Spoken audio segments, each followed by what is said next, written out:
O ciclo da impaciência. Falei sobre o ciclo da gentileza. Agora é o momento de tratar do ciclo da impaciência. Autoimagem frágil e diminuída pela culpa que dá origem ao medo. Começamos a temer novas frustrações e enfrentar a vergonha do fracasso novamente. Esse medo nos limita, nos trava e reduz a nossa autoconfiança e, com ela, nossa fé. Acreditamos cada vez menos na nossa capacidade de fazer dar certo até dar certo. E isso gera desânimo, procrastinação e até mesmo preguiça. É o que chamo de ciclo da impaciência. Seguem as etapas do ciclo da impaciência. 1. Autoimagem diminuída. 2. Culpa pelos erros e insucessos. 3. Autojulgamento severo. 4. Mindset incorreto. 5. Culpa pelo tempo perdido, metas não batidas e objetivos não realizados. 6. Comparações com outras pessoas. 7. Sentimento de atraso. 8. Pressa. 9. Impaciência. 10. Cobrança interna excessiva. 11. Preocupações. 12. Medo de novas frustrações. 13. Ansiedade. 14. Gasto de energia emocional. 15. Cansaço físico e mental. 16. Desânimo. 17. Procrastinação. 18. Preguiça. 19. Falta de foco. E 20. Mais culpa por estar travado na vida. A influência do meio. Muitas vezes as pessoas vão lhe cobrar resultados em um prazo menor do que eles precisam para acontecer. Além disso, muitas coisas são taxadas como urgentes e importantes sem ser. Começamos a gerar um sentimento de impotência por perceber que não vai dar tempo de fazer tudo o que deveríamos fazer. Pendências se acumulam e isso gera ainda mais ansiedade. Sentimos-nos endividados e sem saber de onde tiraremos tempo suficiente para resolver as pendências do passado, do presente e as novas demandas que surgem todos os dias. Por vezes, desenvolvemos comportamentos sem termos a consciência do porquê estamos fazendo aquilo daquela forma. Decida prestar atenção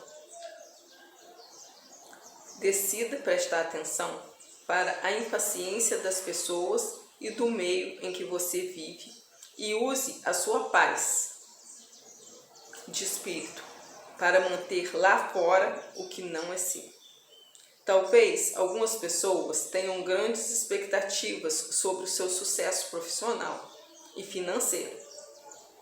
E se você cair na armadilha de pegar para si essa cobrança externa, ainda que indireta, vai desenvolver uma impaciência pelos seus resultados com base na expectativa ou na preocupação do julgamento alheio.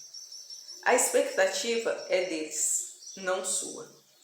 E cada insucesso seu não é um desapontamento, uma decepção para as pessoas da sua família. Há que se manter em mente que os insucessos fazem parte da escada para o sucesso. Neles nós aprendemos lições que o sucesso não consegue ensinar. Perfeccionismo. Como você se sente sobre as imperfeições do que faz? Como é para perceber que o que fez Como é para você perceber que o que fez poderia ter ficado melhor, ainda que as possíveis melhorias sejam pequenos ajustes? Geralmente, as pessoas desenvolvem a intolerância ao imperfeito e aos erros por frustrações do passado e também pelo crítico interno, que gera culpa e um auto-julgamento sobre os erros. A exigência de excelência é algo ótimo para que possamos nos superar continuamente. Mas quando ela descamba para o perfeccionismo, a capacidade de autovalorização, de parabéns, é reduzida e é gerado foco exclusivo no que deu errado, no que não ficou 100%. Muitas vezes o perfeccionismo nos impede de perceber as coisas boas que fazemos, os nossos acertos, e nos priva da alegria, da autovalorização e da gratidão, e consequentemente da energia que essa comemoração geraria. A exigência de excelência excessiva traz a intolerância ao erro, e quando as pessoas percebem que as suas ações não estão 100% dentro do planejado, elas tendem a se frustrar e desanimam das suas jornadas para realizarem os seus objetivos e metas. São os casos em que o 100% já não é o suficiente. O nível de cobrança interna é tão alto que as pessoas não se permitem comemorar as suas realizações, para não se acomodarem e permanecerem na zona de conforto. Isso é um resultado de um crítico interno duro e nada gentil, modelado de pais excessivamente exigentes que cobravam ou ainda cobram dos seus filhos e não se dedicam a valorizar as suas ações de forma apoiadora e incentivadora. Quando o perfeccionismo está instaurado, as pessoas tendem a manter a insatisfação, ainda que consigam bater suas metas por se compararem com outras pessoas e perceberem que um 100% pode não ser suficiente, pois há pessoas que conseguem ter desempenhos ainda superiores aos seus. Dessa forma, sejam quais forem os seus resultados, a insatisfação é constante. O auto-julgamento duro e negativo é pesado e o achatamento da autoimagem é algo brutal. Por se julgarem continuamente incompetentes e por não perceberem absolutamente nada de bom nas suas ações, as pessoas sentem uma culpa absurda e até uma raiva excessiva de si mesmas. Lembro-me de um dia em que estava saindo de um treino de jiu-jitsu e o meu professor me deu parabéns pela aula. Eu não tinha rendido nada naquela aula. Tinha perdido todos os combates. Não tinha conseguido desenvolver as posições direito. Mas mesmo assim, ele me deu parabéns. Eu disse para ele que um dia gostaria de merecer a faixa preta. E ele me repreendeu, dizendo que todos os dias eu mereço a faixa preta. E que a cada dia de treino eu me aproximo ainda mais da conquista dela. Merecimento é o que você faz um dia de cada vez. Talvez hoje você dê uma caminhada rumo ao seu sucesso. Amanhã pode dar uma corrida, mas sempre estará em um degrau maior ou menor, merecendo o seu sucesso e se aproximando cada vez mais dele. A exigência de excelência é positiva, mas o perfeccionismo pode ser destrutivo.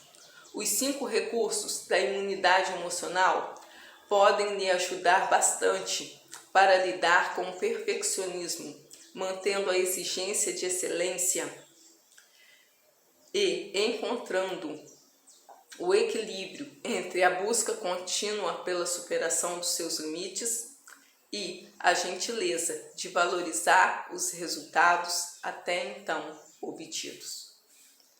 Cobrança excessiva. Eu tenho que aprender rápido. Eu não posso errar. Essa é uma pressão excessiva e desnecessária que só vai lhe impedir de aprender de forma relaxada, concentrada e plena. Quando há o medo de errar, nos cobramos excessivamente. Prestamos uma atenção exagerada sobre cada movimento e não permitimos ao nosso inconsciente agir.